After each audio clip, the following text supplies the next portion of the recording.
Hello, I'm Amy, the Head of Lettings at Northfields. Today I'm going to talk about the Tenant Fees Act 2019. The Tenant Fees Act bans most letting fees and caps tenancy deposits paid by tenants. The ban on tenant fees applies to new or renewed tenancy agreements signed on or after the 1st of June 2019. The aim of the Act is to reduce the costs that tenants can face at the outset and throughout a tenancy.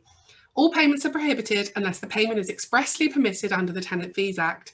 The Act refers to a tenant or a relevant person, which includes a prospective, current or a former tenant or licensee, and includes a guarantor or anybody acting on behalf of the tenant.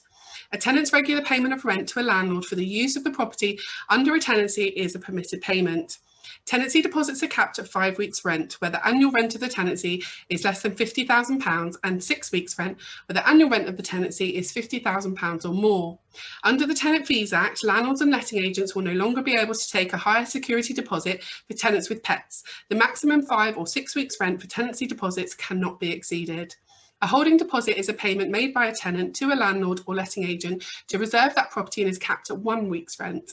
The only circumstances under which a landlord or letting agent can charge a default fee during the tenancy is if the tenant loses their key or other security device giving access to the property, or if they fail to pay their rent on time.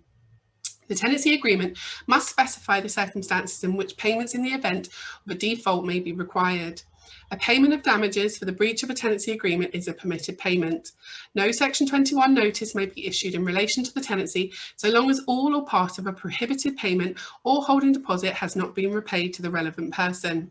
A breach of the fees ban will be a civil offence with a financial penalty of up to £5,000. Successive breaches of the ban within 5 years will be a criminal offence with an unlimited fine or a financial penalty of up to £30,000 as an alternative to criminal prosecution. Enforcing authorities can also apply for a banning order, and if granted, an entry must be made in the database of rogue landlords and letting agents. We work hard to ensure that all our clients are aware of changes to legislation and that they are protected. If you'd like to talk to me about any aspect of letting a property, please contact me on 0208 567 6660.